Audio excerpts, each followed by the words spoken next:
In this video, we're going to demonstrate how to test a power window circuit. This is a very basic circuit. What we've got is a master's window switch on the driver's side, and we've got a power window on the right side with its own switch. Now, this would be the driver's window motor right here. It's very simple. When the switch is in the rest position, both switches sit on the contacts that connect it to ground. So they both have 0 volts at the moment. And then when we hit one of the switches, either the up or the down switch, in the up position, for example, it'll move that switch away from the ground and connect it to the power circuit up here, where it gets power to the circuit breaker and a relay on the tan wire. So the tan wire needs to have 12 volts when the switch is open, or it should have 12 volts when the switch is closed. That should always be 12 volts. The black wire is the ground. It should have 0 volts when the switch is open, 0 volts when the switch is closed. That shouldn't change.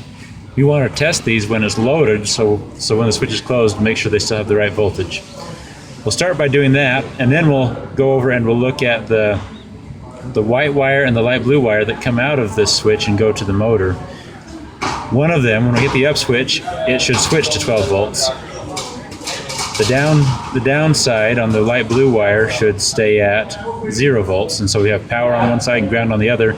It should make the window roll up.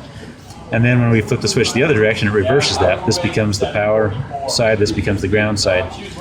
So we'll go ahead and test these right now. Neither of these motors works from the master switch right now, so this is a great example here how to test this. So we'll start out by checking the power on the ground wire. Again, we should have 0 volts on that wire, 12 here, so for a difference of 12 volts. Those aren't the power and ground. Power and ground, you have to go through the top. Oh, that's right, I'm sorry. So we have to probe these here.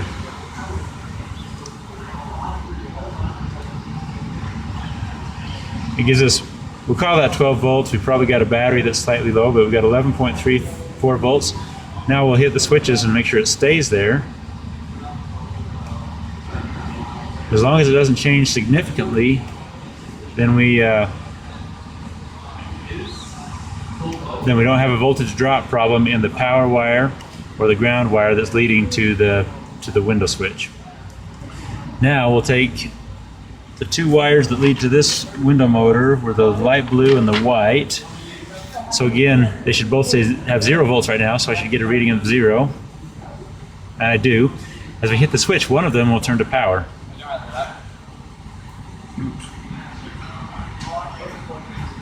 We get 11, okay.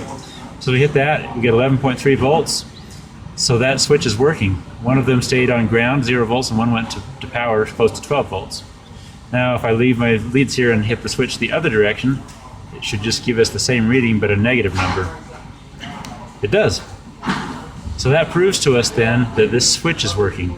And we're doing all of this with everything plugged in, so this is a true voltage drop test. Nothing is unplugged. We would never want to disconnect the window motor before we did this, or you would be reading open circuit voltage, which is not the same. We can check the same thing on the purple and the brown wire that lead to the passenger window. Should give us 0 volts, and then that should change and hit it the other direction. Okay, so that just proved to us that this switch is working, that we have good power and ground coming in, and then when we hit the switches, we have good power and ground in both directions, both rolling the windows up and down, headed out to both of the motors. So our problem is elsewhere, it's downstream from this switch.